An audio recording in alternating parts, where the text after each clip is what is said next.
അസ്സലാമു അലൈക്കും വറഹ്മത്തുള്ളാഹി വബറകാതുഹു. ഇന്നൽ ഹംദലില്ലാഹ് അല്ലദീ ഹദാനാ ലിഹാദാ വമാ കുന്നാ ലിനഹ്തദിയ ലൗലാ അൻ ഹദാനല്ലാഹ്. റബ്ബി ശ്റഹ് ലീ സദ്രീ വയസ്സിർ ലീ അംരീ വഹ്ലുൽ ഉഖ്ദതം മിൻ ലിസാനി യഫ്ഖഹു ഖൗലി. സ്നേഹം നിറഞ്ഞ പ്രിയപ്പെട്ട സഹോദരന്മാരെ,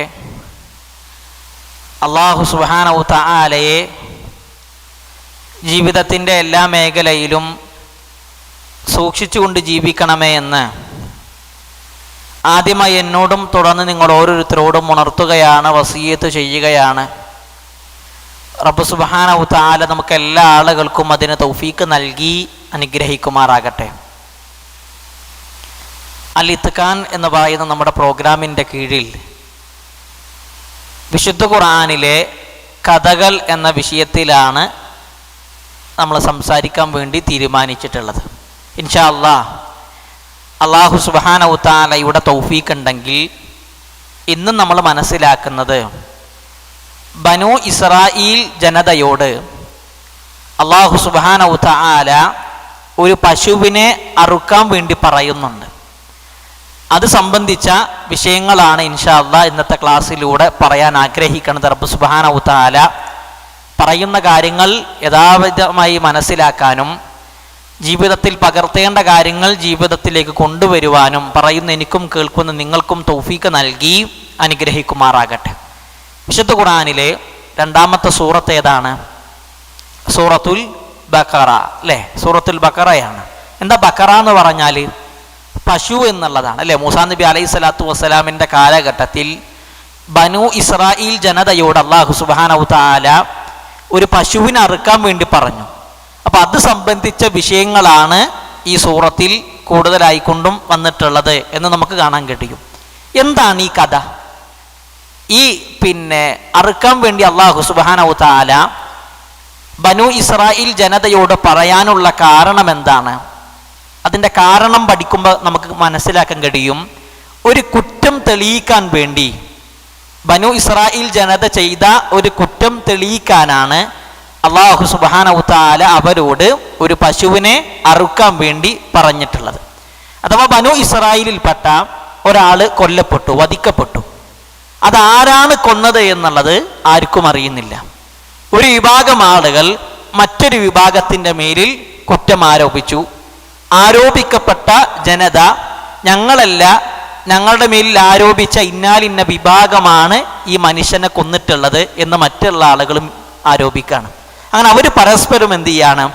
ഈ കൊലപാതകം മറ്റുള്ള ആളുകളുടെ മേലിൽ ആരോപിക്കുന്ന സന്ദർഭം അല്ലാഹു സുബ്ഹാനഹു തആല വിശുദ്ധ ഖുർആൻ സൂറത്ത് ബഖറയുടെ 72-ാമത്തെ ആയത്തിൽ പറയാണ്, വൈദ് ഖതൽതും നഫ്സൻ ഫദ്ദാറഅതും ഫീഹാ വല്ലാഹു മുഖ്രിജും മാ കുൻതും തക്തുമൂൻ എന്നുള്ളതാണ്. അല്ലാഹു പറയാണ്, ഇസ്രായേൽ സന്തതികളെ, നിങ്ങൾ ഒരാളെ കൊലപ്പെടുത്തുകയും അന്യോന്യം കുറ്റം ആരോപിച്ചുകൊണ്ട് ഒഴിഞ്ഞു മാറുകയും ചെയ്ത സന്ദർഭം. ബനൂ ഇസ്രായേലിൽപ്പെട്ട ഒരാളെ കൊന്നിട്ട് ആ കൊന്ന കാരണം അല്ലെങ്കിൽ ആ കൊന്ന വിഷയം അത് മറ്റുള്ള ആളുടെ മേലിൽ ആരോപിച്ചുകൊണ്ട് നിങ്ങൾ ഒഴിഞ്ഞു മാറിയ സന്ദർഭം. എന്നിട്ട് അല്ലാഹു പറയാണ്, എന്നാൽ നിങ്ങൾ ഒളിച്ചു വെക്കുന്ന കാര്യങ്ങൾ അല്ലാഹു സുബ്ഹാനഹു തആല അത് പുറത്തേക്ക് കൊണ്ടുവരിക തന്നെ ചെയ്യും, അത് വെളിവാക്കുക തന്നെ ചെയ്യും എന്നാണ് അല്ലാഹു സുബ്ഹാനഹു തആല ഇവിടെ പറഞ്ഞു കൊടുക്കുന്നത്. അപ്പോൾ ഈ ഒരു കാരണം ആരാണ് കൊലപാതകി എന്ന് തെളിയിക്കാൻ വേണ്ടി മൂസാ നബി അലൈഹി സ്വലാത്തു വസ്സലാമിനോട് അല്ലാഹു പറയുകയാണ്, മൂസ, ബനൂ ഇസ്രായീൽ ജനതയോട് ഒരു പശുവിനെ അറുക്കാൻ വേണ്ടി അള്ളാഹു കൽപ്പിച്ചിട്ടുണ്ട് എന്നുള്ള വിവരം താങ്കൾ അവരെ അറിയിക്കണം. മൂസാ നബി അലൈഹി സ്വലാത്തു വസ്സലാം എന്ത് ചെയ്തു? ബനൂ ഇസ്രായേൽ ജനതയോട് പറയാണ്, നിങ്ങൾ എന്ത് ചെയ്യണം? ഒരു പശുവിനെ അറുക്കണം, അള്ളാഹുവിൻ്റെ കൽപ്പനയാണ്. ബനൂ ഇസ്രായേൽ ജനത അതിനെന്താ മറുപടി കൊടുത്തത്? അവർ പറഞ്ഞത്, മൂസാ, നീ ഞങ്ങളെ പരിഹസിക്കുകയാണോ എന്നാണ് അവർ ചോദിക്കുന്നത്. അള്ളാഹുവിൻ്റെ കൽപ്പനയാണെന്ന് പറഞ്ഞിട്ടും അതിൽ ഗൗരവം കാണിക്കാതെ, അതിലൊരു പ്രാധാന്യം കൊടുക്കാതെ, മൂസ, നീ ഞങ്ങളെ പരിഹസിക്കുകയാണോ?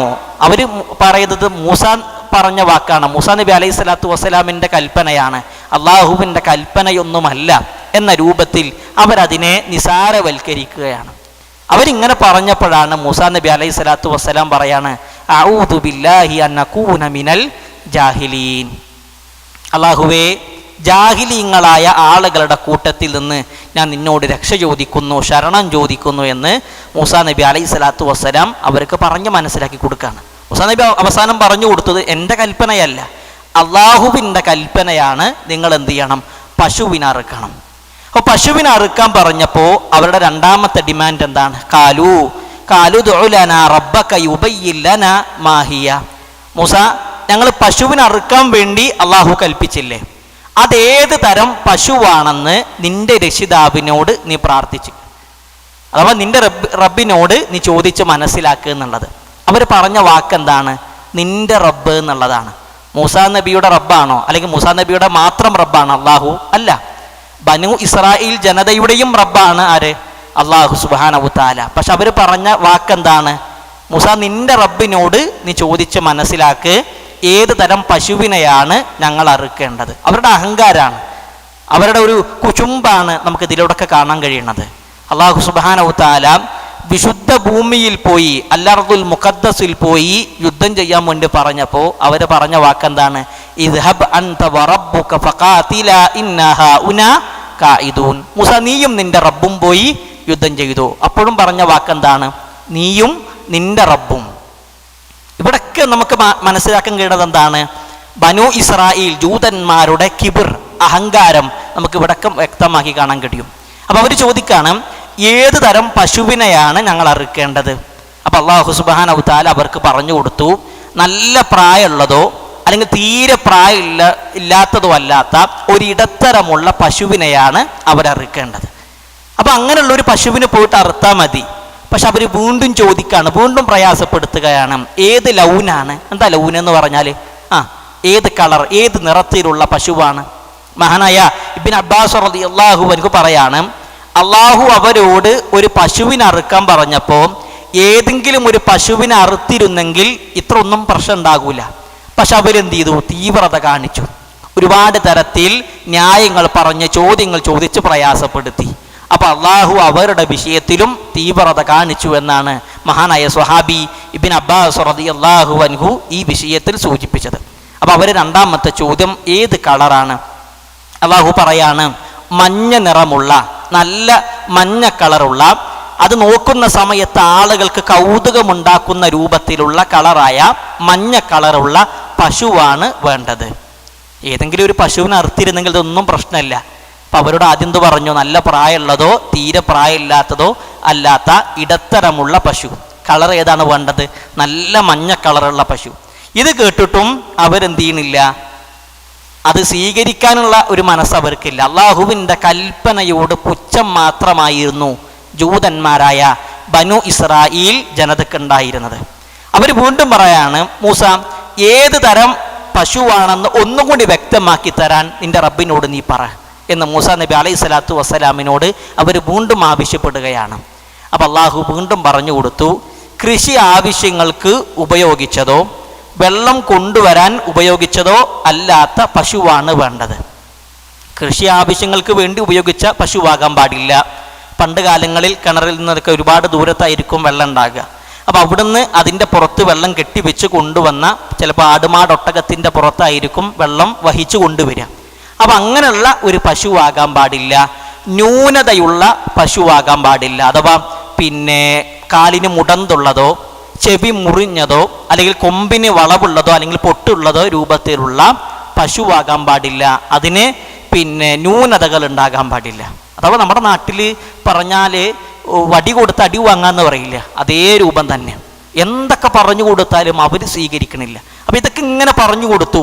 ഇടത്തരമുള്ള പശുവാണ്, മഞ്ഞ കളറാണ്, അതേപോലെ തന്നെ കൃഷി ആവശ്യങ്ങൾക്കും വെള്ളം എടുക്കാനും ഉപയോഗിച്ച പശുവാകാൻ പാടില്ല, ന്യൂനതയുള്ള പശുവാകാൻ പാടില്ല. ഇങ്ങനൊക്കെ പറഞ്ഞു കൊടുത്തപ്പോൾ അവർ പറയാണ്, അൽആന ജിഅത ബിൽ ഹഖ്. ഇപ്പോഴാണ് നീ ഹക്ക് കൊണ്ടുവന്നത്, ഇപ്പോഴാണ് യാഥാർത്ഥ്യം നീ പറഞ്ഞത്. അപ്പം ഇതുവരെ മൂസാ നബി അലൈഹി സ്വലാത്തു വസ്സലാം പറഞ്ഞത് എന്താ? ഹക്കല്ലേ? ഹക്ക് തന്നെയാണ്. പക്ഷെ ഇവിടെ മനസ്സിലാക്കേണ്ടത്, അടിസ്ഥാനപരമായി കൊണ്ട് ബനു ഇസ്രായേൽ ജനതക്ക് ആ പശുവിനെ അറുക്കാൻ താല്പര്യമില്ല. കാരണം അറുത്താൽ എന്ത് തെളിയും? ആ കൊന്നത് ആരാണെന്നുള്ളത് തെളിയും. ആ കൊന്ന വ്യക്തി ആരാണ്? അത് ബനൂ ഇസ്രായേലിൽപ്പെട്ട അവരുടെ കൂട്ടത്തിൽ തന്നെ പെട്ട വ്യക്തിയാണ്. അപ്പൊ അതാരാണെന്ന് അറിയില്ലേ? അതുകൊണ്ടാണ് ഇവർ ഇത്തരത്തിലുള്ള ചില നിസാര രൂപത്തിലുള്ള ന്യൂനതകളും പോരായ്മകളും ചോദ്യങ്ങളൊക്കെ ചോദിച്ച് പ്രയാസപ്പെടുത്തുന്നത്. അപ്പൊ അവസാനം അവർക്ക് എന്ത് ചെയ്യേണ്ടി വന്നു? അറുക്കേണ്ടി വന്നു. അവരറുത്തപ്പോൾ അല്ലാഹു സുബ്ഹാനഹു വ തആല മൂസാ നബിയോട് പറയാണ്, ആ പശുവിൻ്റെ ഏതെങ്കിലും ഒരു ഭാഗം എടുത്ത്, ചില അല്പഭാഗങ്ങളെടുത്ത്, ചില അവയവങ്ങളെടുത്ത് ഈ മരണപ്പെട്ട് കിടക്കുന്ന കൊല്ലപ്പെട്ടവൻ്റെ ശരീരത്തിൽ അടിക്കണം. അവരെന്ത് ചെയ്തു? പശുവിൻ്റെ അല്പഭാഗം എടുത്ത് ഈ മരണപ്പെട്ട് കിടക്കുന്ന വ്യക്തിയുടെ ശരീരത്തിൽ അടിച്ചു.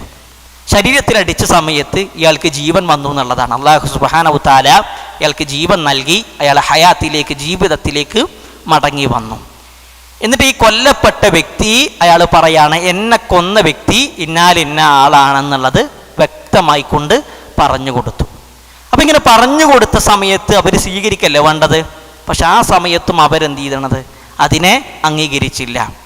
അവരത് ആ ഒരു വാക്ക് സ്വീകരിച്ചില്ല എന്നുള്ളതാണ്. അപ്പോഴാണ് അല്ലാഹു സുബ്ഹാനഹു വ തആല സൂറത്ത് ബഖറയുടെ 74-ാമത്തെ ആയത്തിലൂടെ പറഞ്ഞു കൊടുക്കുന്നത്, സുമ്മ ഖസത് ഖുലൂബുകും മിൻ ബഅദി ദാലിക ഫഹിയ കൽ ഹിജാറ ഔ അശദ്ദു ഖസ്വ.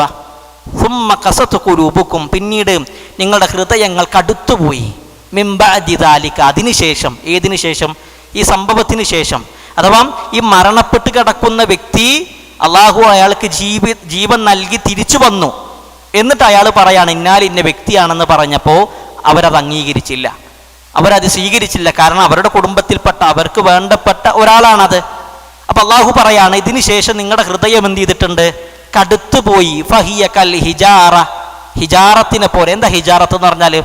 കല്ലിനെ പോലെ. ഔ അശദ്ദു ഖസ്വ, അല്ല അതിനേക്കാൾ കട്ടിയുള്ളത്. ഈ ആയത്തിന് വിശദീകരിച്ചുകൊണ്ട് മഹാനായ മുഫസ്സിർ നാസിർ സഅദി റഹ്മത്തുള്ള പറയാണ്, അള്ളാഹു ഇവിടെ അവരുടെ ഹൃദയത്തെ ഉപമിച്ചത് ഏതിലേക്കാണ്? കല്ലിലേക്കാണ്. കല്ലാണോ ഹദീദ്, ഇരുമ്പാണോ കട്ടിയുള്ളത്? ഏറ്റവും കട്ടിയുള്ളത് ഏതാ? അല്ലെങ്കിൽ ഏറ്റവും ബലമുള്ളത് ഇരുമ്പാണ്. എന്നാൽ അള്ളാഹു ഇരുമ്പ് എന്ന് പറയാതെ, ഹദീദ് എന്ന് പറയാതെ, കല്ല്, ഹിജാറത്ത് എന്ന് പറയാനുള്ള, ഹജർ എന്ന് പറയാനുള്ള കാരണം എന്താണ്? നാസിർ സഅദി റഹ്മത്തുള്ള പറയാണ്, തീയിലേക്ക് ഇരുമ്പിട്ടാൽ എന്ത് ചെയ്യും? ഇരുമ്പ് ഉരുകി പോകും. എന്നാൽ തീയിലേക്ക് കല്ലിട്ടാലോ? കല്ല് ഉരുകി പോകൂല. നമ്മുടെ നാട്ടിലൊക്കെ നമ്മൾ 3 കല്ല് വെച്ച് അതിൻ്റെ മേലെ പാത്രം വെച്ച് എന്നിട്ടാണ് ഭക്ഷണം കാര്യങ്ങളൊക്കെ ഉണ്ടാക്കാറുള്ളത്. അതിൻ്റെ കളറ് മങ്ങിപ്പോയി ഒരു കറുത്ത കളറ് വന്നു എന്നല്ലാതെ കളറ് കല്ല് കത്തിയതായി നമ്മൾ കണ്ടിട്ടില്ല അല്ലെ? നാളെ പരലോകത്തെ ഇന്ധനമായിക്കൊണ്ട് അള്ളാഹു പറഞ്ഞത് എന്താണ്? വഖൂദു ഹന്നാസു വൽ ഹിജാറ, മനുഷ്യനും കല്ലുമാണ് നാളെ പരലോകത്തെ ഇന്ധനം എന്നുള്ളത്. അപ്പോൾ അള്ളാഹു സുബ്ഹാനഹു വ തആല ഈ ബനൂ ഇസ്രായേൽ ജനതയുടെ ഹൃദയത്തെ അള്ളാഹു ഉപമിച്ച രീതിയിലേക്കാണ്, കല്ലിലേക്കാണ്. അത്രത്തോളം കട്ടിയുള്ളതാണ് അവരുടെ ഹൃദയം. ഔ അശദ്ദു ഖസ്വ, അല്ലെ അതിനേക്കാൾ കട്ടിയുള്ളതാണ് അവരുടെ ഹൃദയം എന്നുള്ളത്. അപ്പം അവരുടെ ആ ഒരു അവസ്ഥയാണ് നമ്മൾ മനസ്സിലാക്കേണ്ടത്. ഇവിടെ നമ്മൾ മനസ്സിലാക്കേണ്ട വിഷയം, അള്ളാഹു എന്തുകൊണ്ടാണ് പശുവിനെ അറുക്കാൻ പറഞ്ഞത്? ആടിനെയോ ഒട്ടകത്തെയോ കോഴിയെയോ ഒന്നും പറഞ്ഞില്ല. പശുവിനെ അറുക്കാനുള്ള കാരണം എന്താ? ആർക്കാ പറയാൻ കഴിയുക?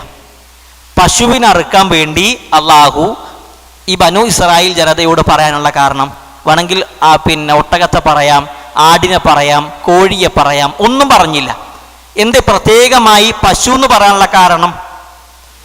മാഷാ അല്ലാഹ്, ബാറക്കല്ലാഹു ഫീക്കും. അതാണ് വിഷയം. ബനൂ ഇസ്രായേൽ ജനതയുടെ ആരാധനമൂർത്തിയായിരുന്നു ആര്? പശു എന്നുള്ളത്. അഥവാ മൂസാ നബി അലൈഹി സ്വലാത്തു വസ്സലാം തൗറാത്ത് മേടിക്കാൻ വേണ്ടി 40 ദിവസം ഇവരിൽ നിന്ന് മാറിപ്പോയി. ആ മാറിപ്പോയ സമയത്ത് ബനൂ ഇസ്രായേൽ ജനതയിൽപ്പെട്ട സാമിരി എന്ന് പറയുന്ന, അയാളുടെ യഥാർത്ഥ നാമം മൂസ ബിൻ ലഫർ എന്നാണ്. ആ മനുഷ്യൻ ആളുകളുടെ കയ്യിൽ നിന്ന് ഒരുപാട് സ്വർണ്ണൊക്കെ വാങ്ങി ആ സ്വർണം ഉരുക്കി ഒരു പശുക്കുട്ടിയുടെ രൂപത്തിൽ ആ സ്വർണത്തെ മാറ്റി. എന്നാൽ ആ പശുക്കുട്ടിനെ അവർ ആരാധിക്കണം. അവർ പറയാണ്, ഇതാണ് നിങ്ങളുടെ ഇലാഹ്. മൂസയുടെ ഇലാഹും ആരാണ്? ഈ പശുക്കുട്ടി തന്നെയാണ്. മൂസ ഈ ഇലാഹിനെ മറന്നുകൊണ്ട് പോയതാണ് എന്നാണ് ആര് പറയണത്? സാമിരി. ഇവിടെ നമ്മൾ മനസ്സിലാക്കേണ്ട വിഷയം എന്താണെന്നറിയോ? ഇവരിതൊക്കെ പറയണത് എപ്പോഴാണെന്നറിയോ? ഫിർഔനിൻ്റെ കയ്യിൽ നിന്ന് അല്ലാഹു സുബ്ഹാനഹു തആല ഇവരെ രക്ഷപ്പെടുത്തി ആ സമുദ്രം 2ആയി പിളർന്ന ആ ഒരു രംഗമൊക്കെ കണ്ടു വന്ന ആളുകളാണ്. എന്നിട്ടും പറയാണ്, ഈ പശുക്കുട്ടി ആരാണ്? നമ്മുടെ ഇലാഹാണ്, ആരാധ്യനാണ്. അപ്പം അല്ലാഹു സുബ്ഹാനഹു തആല അതല്ല, നിങ്ങളുടെ ഇലാഹ് ആരാധ്യൻ പശുവല്ല. കാരണം ആരാധ്യൻ എന്ത് ചെയ്യാൻ കഴിയില്ല? കൊല്ലാൻ കഴിയില്ല. അപ്പോൾ അതുകൊണ്ടാണ് പ്രത്യേകമായി കൊണ്ട് പശുവിനെ തന്നെ നിങ്ങൾ അറുക്കണമെന്ന രൂപത്തിൽ അല്ലാഹു സുബ്ഹാനഹു തആല പറഞ്ഞത്. ഇതാണ് ചരിത്രം. ഈ ചരിത്രത്തിൽ നമുക്ക് ലഭിക്കുന്ന പാഠങ്ങൾ എന്തൊക്കെയാണ്? പണ്ഡിതന്മാർ സൂചിപ്പിച്ച കാര്യമാണ്. ഒന്ന്, കൊലക്കുറ്റം അല്ലാഹു സുബ്ഹാനഹു തആല തെളിയിച്ചു. ആരാണ് കൊന്നത് എന്നുള്ള, കൊലപാതകി ആരാണ് എന്നുള്ളത് അല്ലാഹു ഇത് തെളിയിച്ചു. രണ്ടാമത് നമുക്ക് ഇത് കിട്ടുന്ന ഗുണപാഠം എന്താണെന്നറിയോ? അല്ലെങ്കിൽ ഇതിന്ന് കിട്ടുന്ന പാഠം, രണ്ടാമത്തെ പാഠം, മരണത്തിന് ശേഷം ഒരു ഉയർത്തെഴുന്നേൽപ്പുണ്ട്. അഥവാ അവരുടെ കൂട്ടത്തിൽപ്പെട്ട വ്യക്തി മരണപ്പെട്ടപ്പോൾ അവരുടെ കണ്ണിൻ്റെ മുമ്പിൽ നിന്നാണ് ആ മരണപ്പെട്ട വ്യക്തിയെ അല്ലാഹു വീണ്ടും ജീവിതത്തിലേക്ക് കൊണ്ടുവരുന്നത്. അപ്പം ഇത് കാണിച്ചിട്ട് പറയാണ് മരണത്തിന് ശേഷം ഒരു ജീവിതമുണ്ട്, ഒരു ഉയർത്തെഴുന്നേൽപ്പുണ്ട്. ഇതിന് തെളിവാണ്. മൂന്നാമത്തെ ഒരു വിഷയം, ജൂതന്മാരെ പോലെ, ബനൂ ഇസ്രായേൽ ജനതയെപ്പോലെ അഹങ്കാരികളായി നമ്മൾ മാറരുത്. അള്ളാഹുവിൻ്റെ ഒരു കൽപ്പന വരുമ്പോൾ, റസൂലുള്ളാഹിൻ്റെ ഒരു സുന്നത്ത് പഠിപ്പിച്ചു തരുമ്പോൾ അതെനിക്ക് ഉൾക്കൊള്ളാൻ കഴിയണില്ല, അതെനിക്ക് സ്വീകരിക്കാൻ കഴിയണില്ല, ന്യായങ്ങൾ പറഞ്ഞ്, കാരണങ്ങൾ പറഞ്ഞ് ആ ഒരു സുന്നത്തിൽ നിന്ന് മാറി നിൽക്കുന്ന ഒരവസ്ഥ സത്യവിശ്വാസിയായ ഒരാൾക്ക് ഉണ്ടാകാൻ പാടില്ല. അതുകൊണ്ട് ഈ ഒരു ചരിത്രത്തിൽ ലഭിക്കുന്ന പാഠങ്ങൾ ഈ 3 കാര്യങ്ങളാണ്. അതുകൊണ്ട് റസൂലുള്ളാഹിൻ്റെയും അള്ളാഹുവിൻ്റെയും വാക്കൊക്കെ അത് യഥാവിധി മനസ്സിലാക്കാനും അതതിൻ്റെ പൂർണ്ണ രൂപത്തിൽ ജീവിതത്തിൽ പകർത്തുവാനും നമ്മൾ പരിശ്രമിക്കുക. അല്ലാഹു സുബ്ഹാനഹു തആല നമുക്ക് എല്ലാ ആളുകൾക്കും അതിന് തൗഫീഖ് നൽകി അനുഗ്രഹിക്കുമാറാകട്ടെ. വആഖിറു ദഅവാനാ അൽഹംദുലില്ലാഹി റബ്ബിൽ ആലമീൻ. അസ്സലാമു അലൈക്കും വറഹ്മത്തുള്ളാഹി വബറകാതുഹു.